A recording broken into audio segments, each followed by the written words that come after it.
The first thing that you're going to do for your Friday, March 15th assignment is to go to our IXL login page. So you should be using the ixl.com/sign-in/GA Cyber. You can see that up in my address bar up here. This address will automatically take you to our Georgia Cyber Academy sign-in page for IXL, and it pre-fills the @GA Cyber portion of your username.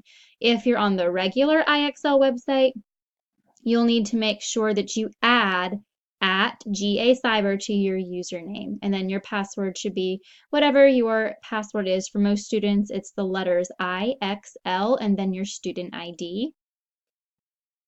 So you're going to see it from my teacher view. I'm signed in as me, not as a student.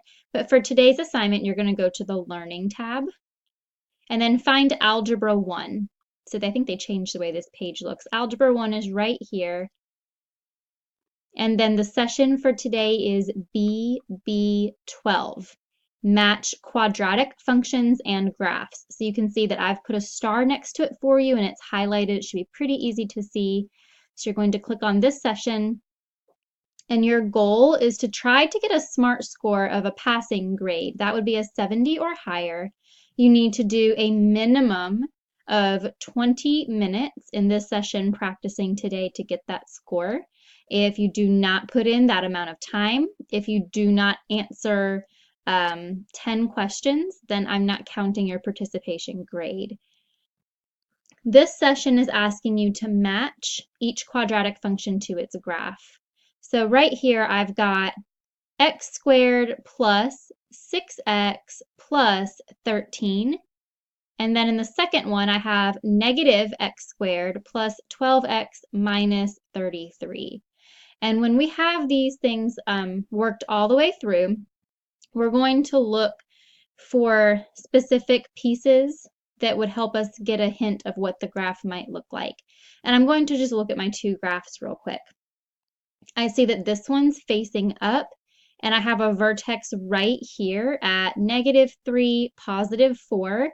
That means I could go plug in the point -3 for x, and I should get +4 as my answer for the graph that matches, or for the equation that matches this graph. This one over here is facing down, and its vertex is at the point 6, 3. That means I should be able to plug in a 6 for x and get 3 as my answer for the correct equation that matches this graph. Something else that we can just look at right away, this one's going up. This one is upside down. Anytime we have a graph that is upside down, that means that we are multiplying by a negative at the beginning of our equation. So I notice that this one has the negative coefficient, and this one's positive. So just by looking at process of elimination on which graph was facing which way, I can figure out that those two match each other. Same thing on this one. I've got one graph facing down, one graph facing up. The one that faces down is going to have a negative coefficient on the x squared term. So I know that this negative 2x squared plus 16x minus 34 matches this one. And since this one has a positive coefficient, it's going to go here. Now, what happens when I have two graphs that are both facing upside down? So it's going to be a little bit harder this time because I know that I'm going to have negatives in both of my equations up at the front. So this time we need to look and see if there's anything else that's obvious about the difference of the two graphs. I see that this one has a vertex kind of in a weird place. It's around, let's see, 1, 2, 3, 4, 5, maybe 6.5, somewhere around there. And up maybe, I don't know, a quarter of the way. That's kind of a weird vertex. This one has a vertex that's really easy to see, and it's on the y-axis. When I have a graph with a vertex on the y-axis, that means that I'm either at the origin, or I moved my graph up, or I slid my graph down. This graph got pushed down a certain number of spaces from the origin. So if I start at the origin and move down, 1, 2, 3, 4, 5, I see that this graph, where I'm pointing, is shifted down, translated down 5 units. That means I should have a minus 5 at the end of my function. So let me come up to my choices, and I do see a minus 5 at the end of my function right here. That's that k value that we talked about in class yesterday. So I'm going to go ahead and match this one up. And since I only have 2 choices, I know that this one goes here. Now let's go ahead and see some more information from this function right here where I'm pointing about how we could have figured this one out as well. If you look up at the top, it tells you that g of x equals all that stuff, and then they factored it for you. They said that that's equal to negative x minus 6 times x minus 7. Back in Unit 2, when we solved for the roots or the zeros of our functions, we said that we set each parentheses equal to 0, and that would tell us the roots, the zeros, or the x-intercepts of our function. So if I take a look at this first set of parentheses, I have x minus 6. If I set that equal to 0, I would get x equals 6. And if I do the same thing with my second set of parentheses, set it equal to 0, solve for my variable, I would get x equals 7. So I have 2 values. I have positive 6, I have positive 7. Those 2 values are going to be my x-intercepts. So if I come down here and look at this graph, I see that my green graph is crossing here at positive 6. It's also crossing the x-axis here at positive 7. I have the 2 correct x-intercepts or zeros or roots, whatever you'd like to call them, on this graph that match up with the factored form of this g of x function right here. There's a couple of different ways that you could have gone about a problem like this. Let's do one more. Match each quadratic function to its graph. So again, we have 2 functions. They're both facing down, so I can't really eliminate anything that way. I see that this one is a really easy translation. It's pushed down 4 units. So I see that my g of x equation right here has that minus 4 hanging on the end. That shows me that vertical shift down 4 units. It also has the minus sign up in the front. That means I've reflected or flipped my graph upside down. Process of elimination, I can just match this one here. But I can also go look at the information that IXL gives me about that first function, f of x.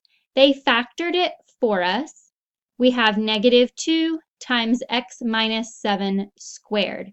In class, we talked about these different pieces of our transformations. The minus 7 inside parentheses means I shift my graph 7 units to the right.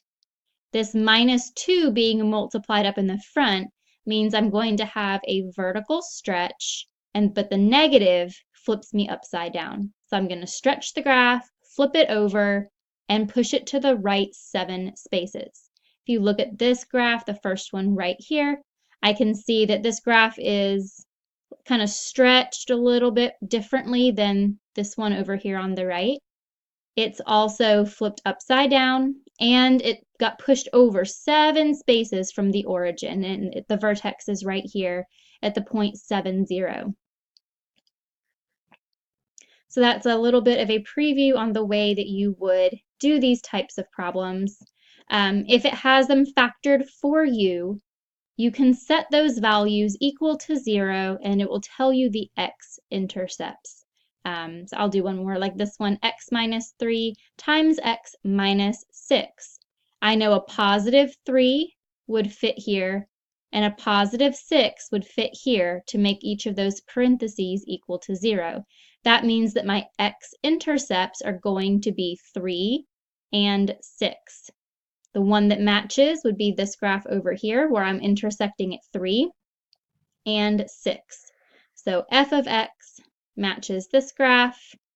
And again, since you only have 2 choices, it's pretty easy to figure out which ones are which. Your goal is to spend a good 20 minutes or do at least 10 problems in this session to see how high you can get your SMART score to be. I would love for everybody to have a 70 or higher SMART score, and you can keep trying the session until you make it that far. So again, 10 questions or about 20 minutes of work is what I'm going to be looking for to give you your 100 participation grade. And you should end up with a SMART score that's pretty decent if you're taking your time and paying attention when it gives you hints. So let me show you a hint that it would do. If I answered this one wrong, it'll say, sorry, incorrect, and tell you the correct answer. But don't stop there. If you scroll down, it gives you an explanation of how you need to figure it up.